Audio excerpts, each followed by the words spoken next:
Imagine receiving a message from an empire so feared that entire cities surrendered without a fight, because they already knew what would happen if they resisted.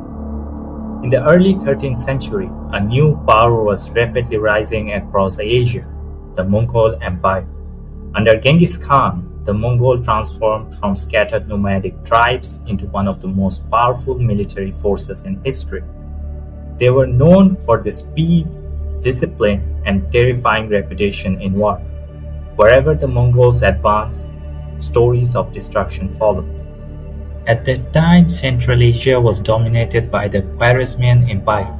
Some of the richest cities, including Bukhara, Samarkand, and Otrar, were controlled by them. These cities stood along the Silk Road, the greatest trade network connecting Asia and Middle East. At first, relations between the Mongols and the Khwarazmians were peaceful. Trade and diplomacy connected both empires.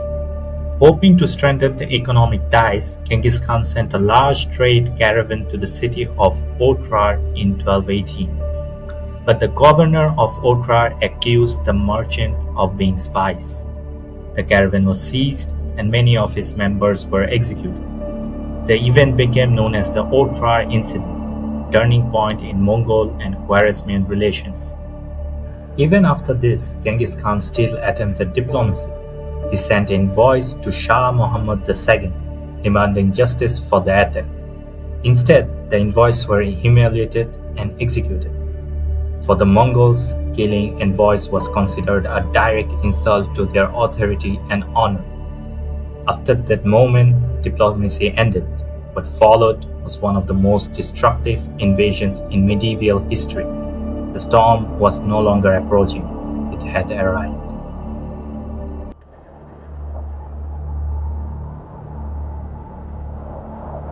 The storm that Genghis Khan promised soon became reality. In 1219, the Mongol invasion of Khwarezmian Empire officially began.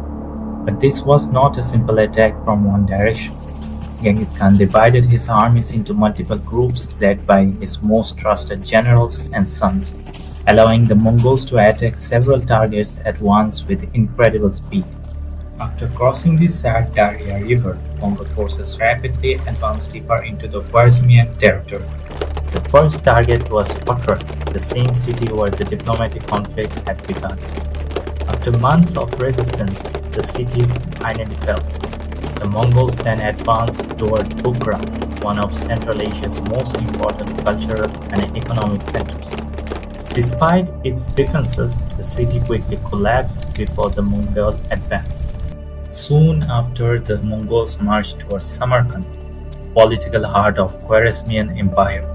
Shah Muhammad II gathered a massive army to defend the city, believing its walls and soldiers could stop the Mongols. They could not. Using psychological warfare, deception, and coordinated attacks, the Mongol broke Samarkand's defense and dealt a devastating blow to the empire.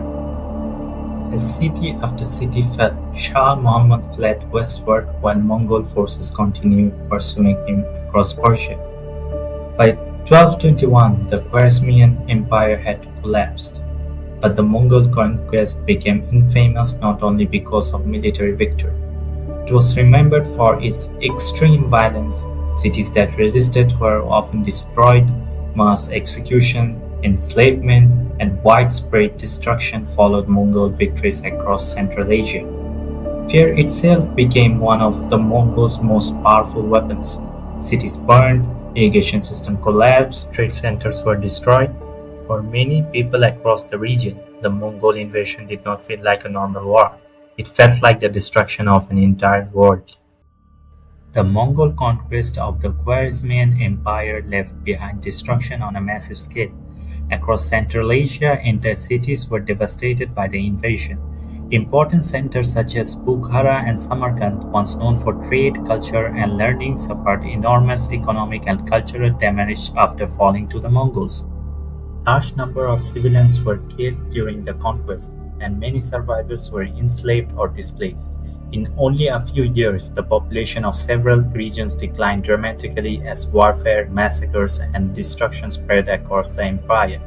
The Mongols also destroyed farms, marketplaces, and irrigation systems that supported agriculture and trade. As a result, many once thriving regions of Central Asia were transformed into devastated territories. But historians continue to debate why the Mongols used such extreme brutality during their campaigns. One major reason for Mongol brutality was retaliation. For Genghis Khan, the killing of Mongol merchants and envoys was a serious insult and violation of diplomatic norms. At the same time, the Mongols used violence strategically. Cities that resisted were often destroyed, while surrender sometimes meant survival. This policy spread fear rapidly across Central Asia. Fear became one of Mongols' most powerful weapons, forcing many cities to surrender before battle even began. Some historians view this as retaliation, others see it as a deliberate system of terror and mass violence. What began as a diplomatic conflict eventually led to the destruction of an empire. The fall of Khwarazmian Empire changed Central Asia forever. With only a few years, thriving cities were reduced to ruins and entire regions were left devastated by the Mongol invasion. The conquest demonstrated how fear and violence could be used as powerful tools for war. Even today, it remains one of history's most devastating examples of destruction and conquest. Thank you for watching.